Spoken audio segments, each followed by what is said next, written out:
sama Tuhan. Sang harapan, manislah suaramu di depanmu, hatiku meriah. Saat cobaan menimpa, roh hatiku tergoyah. Iman dan bintang harapan tiada lagi bersinar. Moga iman dan kuasa-Mu sekuatnya pegangku, agar limpah mulia-Mu ku nikmati tak putus. Sang harapan, manislah suaramu di depanmu, hatiku meriah.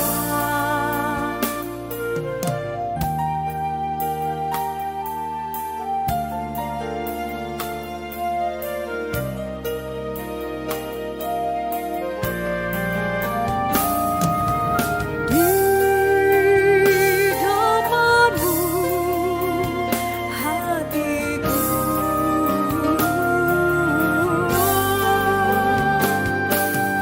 sama seperti surya fajar, Tuhan mestilah gelap demi sinar kesungguhan, gelap jadilah terang. Mari Tuhan pelipur datang pada hati dukata, harapan dan bahagia mulia besertaku selamanya. Sang harapan, manislah suaramu di depanmu, hatiku meriah. Sang harapan, manislah suaramu di depanmu, hatiku meriah. Di depanmu, hatiku meriah.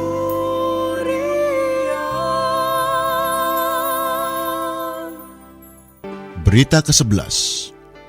Keperluan orang yang amoral. Kepuasan hayat. Bagian pertama. Dalam berita ini, kita tiba pada peristiwa perempuan Samaria dalam Yohanes pasal 4. Peristiwa ini sangat berbeda dengan peristiwa Nikodemus dalam Yohanes pasal 3. Nikodemus adalah seorang yang bermoral tinggi dan luhur. Perempuan Samaria ini amoral dan hina. Peristiwa pertama memperlihatkan seorang laki-laki dengan pencapaian yang luar biasa, sedang peristiwa kedua memperlihatkan seorang perempuan yang berkelakuan memalukan. Laki-laki itu orang Yahudi, sedang perempuan itu orang Samaria. Agama Yahudi sangat sehat, tepat, riil, dan murni. Tetapi agama orang Samaria palsu dan merosot. Cukup menarik perhatian juga bahwa Tuhan berbicara dengan laki-laki itu pada malam hari, tetapi berbicara dengan perempuan itu pada tengah hari. Pada malam hari, laki-laki itu datang kepada Tuhan. Pada tengah hari, Tuhan mendatangi perempuan itu. Tempat Tuhan berbicara dengan laki-laki itu adalah di dalam sebuah rumah atau bangunan. Namun ia berbicara dengan perempuan itu di tempat yang terbuka. Dalam peristiwa Nikodemus disinggung tentang keperluan pertama manusia. Menurut pengalaman rohani, keperluan pertama umat manusia ialah dilahirkan kembali.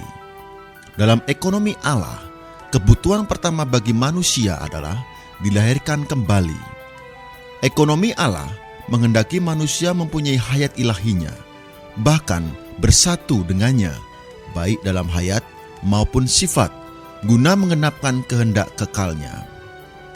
Kehendak kekal Allah ialah mendapatkan sekelompok manusia yang telah dilahirkan kembali oleh hayat ilahinya dan sama dengan dia dalam hayat maupun sifat, sehingga mereka bisa mencapai ekspresinya yang korporat sampai selamanya.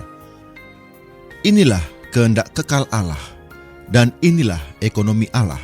Untuk menggenapkan kehendak ini, kita harus dilahirkan kembali agar kita mempunyai hayat ilahinya. Kerajaan Allah hanya dapat dimasuki melalui kelahiran, bukan melalui perbuatan. Sebagai contoh, seekor burung hanya bisa memasuki kerajaan burung melalui kelahiran. Seekor ikan tidak mungkin memasuki kerajaan burung melalui usaha macam apapun. Satu-satunya jalan supaya Anda bisa masuk ke dalam suatu kerajaan hanyalah melalui suatu kelahiran yang khusus.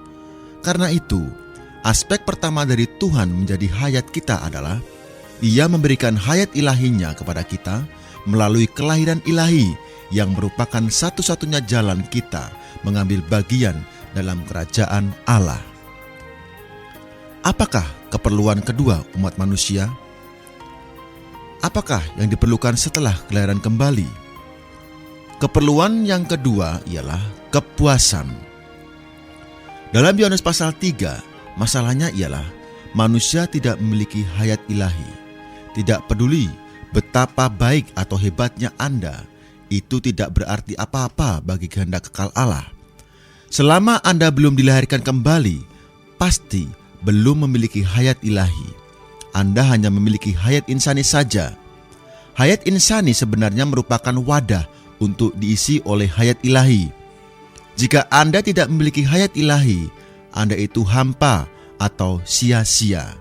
Anda tak lebih dari sebuah wadah atau bejana yang kosong melompong. Hayat insani Anda mungkin baik, tetapi Anda tidak memiliki hayat ilahi. Hayat ilahi ialah Allah sendiri. Anda perlu dipenuhi oleh hayat ilahi sebagai isi Anda. Hayat insani Anda adalah wadah untuk diisi hayat ilahi. Kapan kala hayat ilahi ada di dalam diri Anda, maka hayat itu menjadi isi Anda. Setelah menjadi isi Anda, ia pun akan menjadi kepuasan Anda. Sebelum kita beroleh selamat, kita semua mempunyai pengalaman merasa hampa. Bahkan, sekalipun kita sukses dan mencapai kegemilangan, di dalam kita selalu ada terasa sesuatu kekosongan dan ketidakpuasan. Baik atau jelek, kita tetap masih kosong melompong. Walaupun kita memiliki bejana dan wadah, namun belum terisi, kosong dan hampa. Tua muda, kaya miskin, tinggi rendah, semuanya kosong dan hampa. Pada suatu hari, setelah kita menerima Tuhan Yesus, kita beroleh keselamatan Allah. Segera, hayat ilahi ini menjadi isi kita. Kini, kita sudah memiliki kepuasan. Karena itu, setelah menjelaskan keperluan kita akan kelahiran kembali, dibentangkan sebuah peristiwa yang menerangkan kepuasan yang sejati. Tidak ada sesuatu pun yang dapat memuaskan manusia kecuali Kristus sendiri. Apabila Kristus tidak menjadi kepuasan hayat insani kita, maka tidak ada hal lain yang dapat memuaskan kita. Lepas dari Kristus, tidak ada kepuasan. Kita ini manusia, selalu merasa dahaga. Hanya Kristus yang dapat meleraikan dahaga kita. Kesatu, juru selamat yang haus, dan orang dosa yang haus. Peristiwa perempuan Samaria mewahyukan bahwa Kristus adalah kepuasan yang sejati. Nikodemus adalah keturunan Yahudi asli, sedangkan perempuan Samaria keturunan campuran. Segala sesuatu yang ada pada perempuan itu adalah kebobrokan. Tidak satu pun yang murni dan baik. Orang-orang Samaria mengukui pengakuan mereka sebagai keturunan Yakub, padahal mereka itu adalah keturunan Yakub yang campuran. Nikodemus diketahui namanya, tetapi tidak ada yang tahu nama perempuan Samaria itu. Betapa rendah dan hinanya perempuan itu, sehingga Alkitab tidak mau memberitahu namanya. Ia berdarah campuran. Dalam peristiwa perempuan Samaria ini terdapat beberapa lambang. Peristiwa ini sendiri merupakan sebuah lambang yang menyatakan Kristus adalah kepuasan kita. Tetapi dalam lambang ini sendiri terdapat pula lambang lain, yaitu perempuan Samaria. Menurut lambang dan figur dalam kitab suci, apakah sesungguhnya yang diwakili perempuan? Pertama, perempuan melambangkan manusia perlu bersandar kepada Allah. Manusia selamanya tidak dapat berdiri sendiri. Ia harus bersandar kepada Allah. Allah adalah pencipta manusia, juga adalah suami manusia. Yesaya pasal 54 ayat 5. Saudara-saudara, izinkan saya bertanya kepada Anda, apakah sebenarnya kedudukan Anda di hadapan Allah? Perempuan ataukah laki-laki? Jika Anda berkata kepada saya akan menjawab bahwa meskipun saya adalah seorang laki-laki yang telah berusia 60 tahun lebih, tetapi saya tahu dengan pasti bahwa kedudukan saya di hadapan Allah adalah perempuan. Kedudukan saya di hadapan Allah bukan laki-laki, melainkan perempuan. Karena saya selamanya tidak dapat berdiri sendiri, saya perlu bersandar kepada Tuhan. Perempuan melambangkan orang yang tak dapat berdiri sendiri. Inilah kedudukan Anda, juga kedudukan saya. Dalam bentuk lahiriah, kita berbeda sebagai laki-laki atau perempuan. Namun pada hakikatnya, kita semua adalah perempuan. Tidak seorang pun di antara kita yang boleh berdiri sendiri. Manusia selamanya tidak bisa merdeka. Zaman sekarang, orang-orang memproklamirkan kemerdekaan. Tetapi saya memberitahu Anda bahwa Anda tidak boleh merdeka. Anda diciptakan justru untuk bersandar kepada Allah. Kapan saja orang ingin merdeka, pasti ia akan kehilangan kepuasan. Sebab manusia diciptakan Allah sudah mengandung sifat bersandar. Perempuan juga melambangkan kelemahan. 1 Petrus pasal 3 ayat 7. Sebagai manusia, kita harus menyadari bahwa kita ini lemah. Kita semua ini lemah karena kita adalah manusia.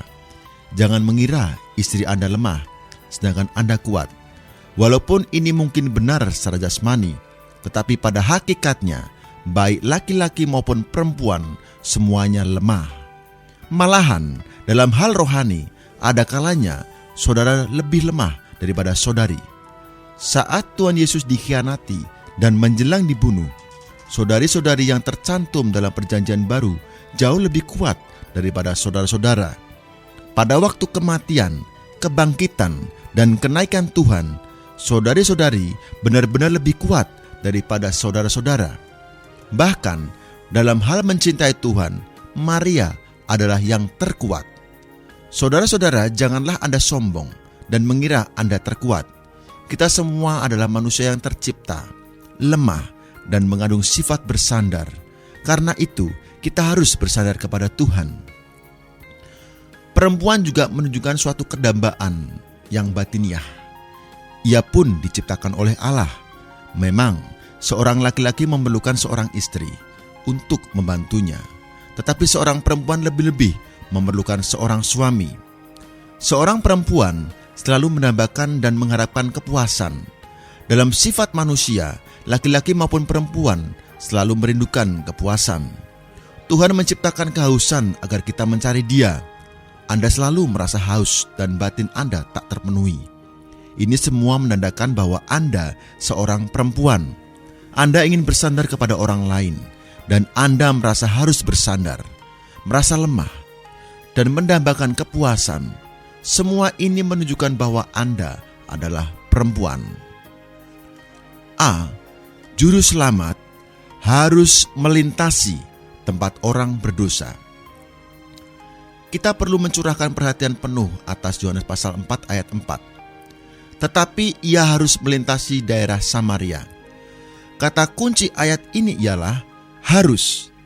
Tak perlu disangsikan lagi bahwa perempuan Samaria ini telah dipilih dan ditentukan oleh Allah Bapa dalam kekekalan yang lampau. Roma pasal 8 ayat 29. Dia pasti telah Bapa berikan kepada Tuhan Yesus. Yohanes pasal 6 ayat 39. Perempuan Samaria yang begitu rendah, hina, dan amoral telah Bapa berikan kepada Tuhan. Itulah yang membebani Tuhan untuk menuju ke Samaria agar melaksanakan kehendak Bapa. Setelah itu, ia memberitahu murid-muridnya, "Makananku ialah melakukan kehendak Dia yang mengutus aku dan menyelesaikan pekerjaannya." Yohanes pasal 3 ayat 34. Tuhan datang ke Samaria dengan maksud melakukan kehendak Bapa, yakni mencari perempuan Samaria ini agar ia menjadi seorang penyembah Bapa. Karena satu jiwa itulah Tuhan merasa perlu khusus datang ke sana. Menurut sejarah, tidak ada orang Yahudi yang sudi melewati daerah Samaria. Samaria adalah satu daerah utama di bagian utara negara Israel, juga adalah lokasi ibu kotanya. 1 Raja-Raja pasal 16 ayat 24 dan 29. Sekitar tahun 700 sebelum Masehi, orang Asyur menaklukkan tempat ini, lalu membawa orang-orang dari Babel dan negara-negara kafir untuk mendiaminya. 2 Raja-Raja pasal 17 ayat 6 dan 24. Sejak saat itu, penduduk di sana, orang-orang Samaria, menjadilah masyarakat berdarah campuran antara orang-orang kafir dan orang-orang Yahudi. Sejarah memberitahu kita bahwa mereka memiliki Pentateuch, 5 kitab Musa, dan menyembah Allah menurut bagian kitab Perjanjian Lama. Tetapi orang-orang Yahudi tidak mengakui mereka sebagai salah satu bagian dari bangsa Yahudi. Meskipun orang-orang Yahudi tidak mau melewati Samaria, namun Tuhan Yesus menaruh beban untuk pergi ke sana. Ia harus pergi ke sana, bukan karena keperluan geografis, melainkan demi kehendak Bapa. Karena kehendak Bapa, ia mengharuskan dirinya lewat daerah itu. Tuhan tahu pasti bahwa di tengah hari ada seorang perempuan amoral akan datang ke pinggir sumur. B. Juru selamat datang pada warisan agama tradisional orang dosa, sumur Yakub. Mari kita membaca ayat 5-6. Lalu sampailah ia ke sebuah kota di Samaria yang bernama Sikar, dekat tanah yang diberikan Yakub dahulu kepada anaknya Yusuf. Di situ terdapat sumur Yakub. Yesus sangat letih karena perjalanan, sebab itu ia duduk di pinggir sumur itu. Hari kira-kira pukul 12. Coba jawab, siapakah yang datang lebih dulu di sumur Yakub? Orang dosa atau juru selamat? Pada tahun-tahun awal, saya sangat gembira oleh beberapa hal dalam pasal ini. Kemudian saya menginjil panjang lebar mengenai perempuan Samaria ini, termasuk rinciannya. Waktu itu, saya nampak bahwa Tuhan Yesus harus pergi ke sumur mendahului perempuan yang jatuh dan amoral itu. Dia pergi ke pinggir sumur dan menunggu perempuan itu. Tuhan sungguh berdaulat dan berhikmat. Sebelum perempuan itu datang, ia mempunyai alasan yang tepat untuk menyuruh murid-muridnya pergi. Jika ada salah satu di antara murid-muridnya di sana, pasti keadaannya tidak akan sebaik itu, dan Tuhan tidak akan leluasa membicarakan perihal suami perempuan amoral itu. Maka, dalam kedaulatan dan hikmatnya, Tuhan telah menyuruh murid-muridnya pergi ke kota untuk membeli makanan. Mungkin Tuhan berpikir, biarkanlah aku sendirian di sini. Aku mau menunggu perempuan yang amoral itu, sebab ia terlalu amoral sehingga enggan berjumpa atau berbicara dengan siapapun. Tetapi aku ingin menyentuh hati nuraninya dan semua sejarah suami-suaminya. Kalian, murid-muridku, harus pergi. Tanpa adanya keperluan membeli makanan, bagaimanakah Tuhan dapat menyuruh murid-muridnya pergi? Begitu murid-muridnya pergi membeli makanan, perempuan itu datang. Ketika saya muda, saya sungguh memuji Tuhan setelah nampak gambaran ini. Andai kata malam itu Tuhan di dalam sebuah rumah, lalu perempuan itu datang berbicara dengan dia, dan murid-muridnya melihat keadaan ini, pasti mereka akan berkata, "Apa yang Anda lakukan di sini? Anda seorang laki-laki yang berumur 30 tahun lebih, dan ia perempuan yang semacam itu. Apa yang terjadi di sini?" Di bawah pengaturan kedaulatan dan hikmat-Nya, Tuhan menunggu kedatangan perempuan itu di tempat terbuka pada siang bolong. Di tempat terbuka, namun tidak ada orang lain yang hadir dan mendengar percakapan itu. Ketika Tuhan dan perempuan Samaria itu selesai berbicara, murid-murid kembali dan melihat mereka tanpa dapat berkata-kata. Percakapan itu diketahui orang bukan dalam sebuah rumah, melainkan di tempat terbuka. Betapa hikmatnya Tuhan Yesus. Inilah butir pentingnya. Juru selamat tahu di mana orang dosa berada. Ia tahu keadaan sebenarnya dari orang berdosa. Tuhan Yesus datang ke sumur, menyuruh murid-muridnya pergi, lalu duduk di pinggir sumur menunggu kedatangan perempuan itu. Jika Anda menengok kembali pengalaman Anda beroleh selamat, Anda akan menyadari bahwa pada taraf tertentu berlaku prinsip yang sama. Anda tidak pergi ke surga, tetapi Tuhan yang mendatangi Anda. Tuhan datang ke tempat di mana Anda berada. Saya dilahirkan di Cina. Tuhan Yesus datang ke sana.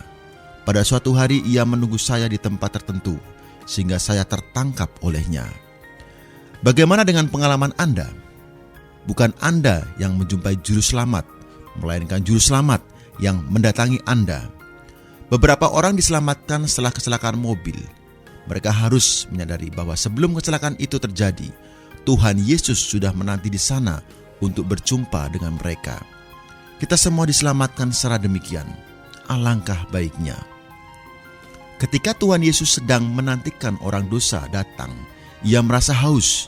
Jadi, dalam peristiwa kedua ini, kita berhadapan dengan seorang juru selamat yang haus dan seorang dosa yang haus.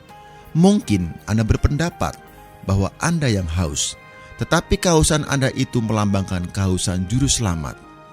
Juru selamat sedang haus terhadap kita. Baginya, kita ini adalah air pelerai kehausannya. Apakah Anda menyadari bahwa Anda ini air pelerai kehausan juru selamat?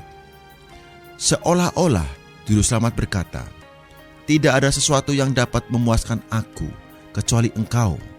Di surga aku memiliki jutaan malaikat, tetapi tidak ada satupun yang dapat memuaskan aku. Aku datang ke bumi untuk mencari air pelerai kehausan itu, dan Engkaulah justru air itu." Mungkin Anda akan merendahkan diri dan berkata, "Tidak, Ia itulah air hidupku. Mana mungkin aku menjadi air pelerai kehausannya?" Tetapi Tuhan benar-benar memerlukan Anda. Tanpa Anda, mustahil Ia dipuaskan. Mulanya, juru selamat maupun orang dosa, keduanya dalam keadaan haus. Bahkan, juru selamat sedang lapar. Orang dosa haus, lalu datang menimba air untuk meleraikan kehausannya. Juru selamat lapar ditambah haus, lalu ia menyuruh murid-muridnya pergi membeli makanan supaya beroleh makanan sambil meminta air minum kepada orang dosa. Akhirnya, keduanya dipuaskan walaupun tanpa makan atau minum. Alangkah menakjubkan ini. Orang dosa minum juru selamat, dan juru selamat minum orang dosa, sehingga keduanya dipuaskan. Murid-muridnya heran, karena ketika mereka datang membawakan makanan dan mempersilahkan dia makan, dia menjawab, "Padaku ada makanan yang tidak kamu kenal." Yohanes pasal 4 ayat 32. Orang dosa itu pun dipuaskan oleh air hidup juru selamat. Dan juru selamat dipuaskan karena telah memuaskan orang dosa seturut kehendak Allah. Melakukan kehendak Allah dan memuaskan orang dosa itulah makanan juru selamat. Oh, Tuhan juru selamat ini sedang haus terhadap Anda dan saya. Ketika Dia memperoleh kita, Dia pasti akan puas. C. orang dosa datang pada warisan agamanya sendiri. Orang dosa datang menimba air pada warisan agamanya untuk memuaskan dirinya. Ketika ia hendak menimba air, Juru Selamat meminta air minum kepadanya untuk kepuasannya. Kapan saja Tuhan meminta sesuatu dari Anda, itu membuktikan bahwa ia memerlukannya dan Anda pun memerlukannya. Ketika Anda haus, Tuhan pun haus. Ketika Tuhan meminta sesuatu dari Anda, maka Anda pun memerlukan hal itu. Ini sungguh bermakna. Ketika Anda tunawisma, Dia pun tunawisma. Dan ketika ia tunawisma, Anda pun tunawisma. Kedua, kehampaan tradisi agama dan kepenuhan hayat air hidup. Dalam ayat 9-14 kita nampak perbedaan yang sangat besar antara tradisi agama dengan kepenuhan air hidup. Perempuan Samaria itu bertanya kepada Tuhan Yesus, "Apakah engkau lebih besar daripada bapa leluhur kami, Yakub, yang memberikan sumur ini kepada kami dan yang telah minum sendiri dari dalamnya, ia serta anak-anaknya dan ternaknya?" Yohanes pasal 4 ayat 12. Dari pertanyaan ini dapat kita ketahui bahwa orang-orang sering memandang nenek moyang agamawi mereka itulah yang terbesar. Orang-orang Samaria menganggap Yakub itulah yang terbesar. Mereka mengaku Yakub sebagai nenek moyang mereka dan memandangnya sebagai yang terbesar. Perempuan Samaria itu juga memandang bahwa sumur Yakub inilah yang terbaik. Ini menyatakan bahwa warisan agama selalu dianggap yang terbaik. Perempuan Samaria ini berkata kepada Tuhan, "Tuan, engkau tidak punya timba. Dari manakah engkau memperoleh air hidup itu?" Ayat 11. Ini menyatakan bahwa cara keagamaan selalu dianggap yang paling manjur. Meskipun agama selalu menganggap caranya itu paling manjur, tetapi air keagamaan selamanya tidak dapat meleraikan kehausan orang-orang agamawi. Hal ini terbukti melalui jawaban Tuhan dalam ayat 13. "Siapa saja yang minum air ini, ia akan haus lagi." Kristus jauh lebih besar daripada nenek moyang agamawi.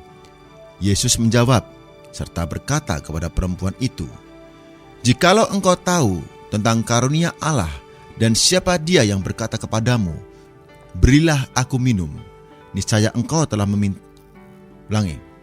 niscaya engkau telah meminta kepadanya dan ia telah memberikan kepadamu air hidup." Yohanes pasal 4 ayat 10. Seandainya Anda menginjil di Cina, orang-orang akan membicarakan tentang Konghucu kepada Anda. Setiap suku dan bangsa selalu bermegah bahwa mereka memiliki tokoh yang hebat, namun tidak satu pun di antara mereka itu lebih besar daripada Kristus. Kristus lebih besar daripada Yakub, Konghucu, Plato, atau nenek moyang lainnya.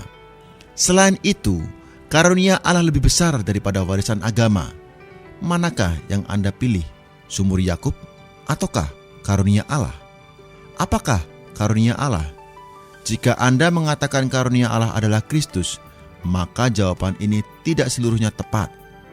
Hayat ilahi adalah karunia Allah, karena Roma pasal 6 ayat 23 mencantumkan bahwa karunia Allah ialah hidup atau hayat yang kekal. Hayat ilahi ini akan menjadi mata air dalam diri kita yang terus-menerus memancar sampai pada hidup yang kekal. Yohanes pasal 4 ayat 14. Hayat ilahi ini jauh lebih baik daripada sumur Yakub. Jika hari ini Anda mengunjungi sumur Yakub di Palestina, Anda pasti akan menemukan bahwa sumur itu dikuasai oleh kaum biarawan Armenia.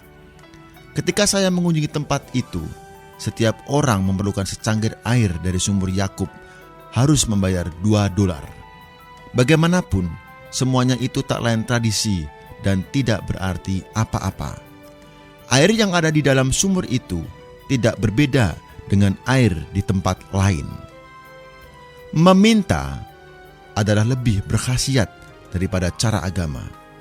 Air hayat dari Allah meleraikan dahaga kita dan menjadi mata air yang memancar hingga hidup yang kekal. Dahaga maut dileraikan oleh hayat. Dalam prinsipnya, Ini juga berarti mengubah maut menjadi hayat.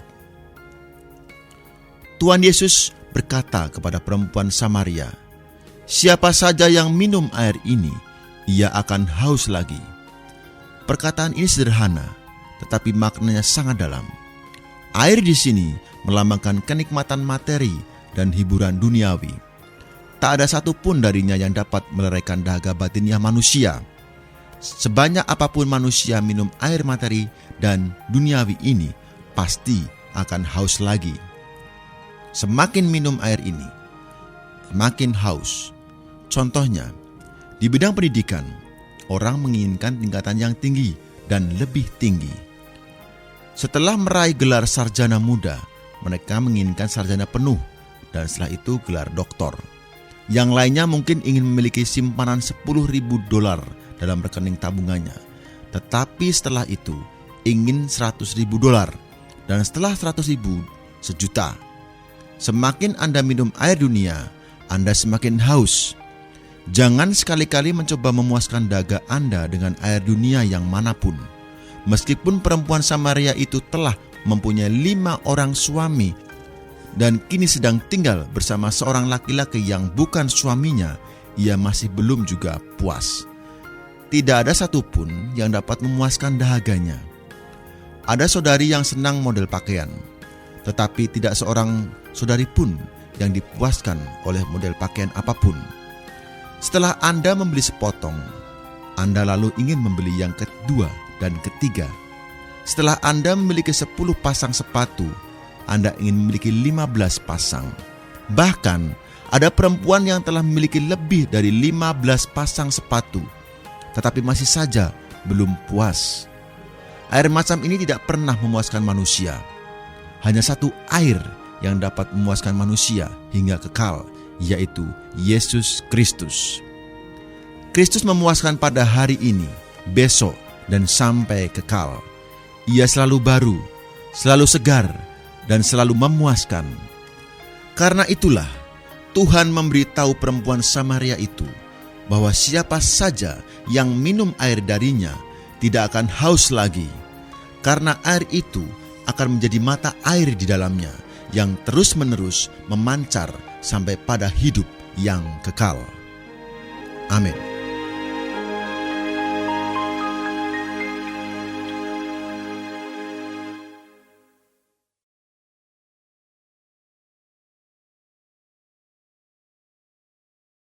Jadi gua dari dulu udah baca sih sebenarnya. Jadi dari semua paper dan artikel memang yang kredibel juga ya pastinya. Bahwa memang orang yang skip breakfast itu lebih rentan daripada orang yang tidak skip breakfast. Cuman gua dulunya sebelum tahun ini itu memang orang yang skip breakfast sebenarnya. Sekarang lagi coba untuk rubah pola hidup untuk lebih teratur dan lebih sesuai dengan kodratnya gitu. Jadi ya udah, we'll see what happened to my body gitu. Mestinya sih lebih baik ya, karena kalau udah dalam artikel dan dalam paper gitu dan dalam research yang puluhan tahun, mestinya lebih kredibel dan lebih bisa long lasting dilakukannya. Karena kan sebenarnya kalau kita mau hidup sehat itu yang penting kita memilih hidup sehat yang bisa dilakukan sampai kita tua.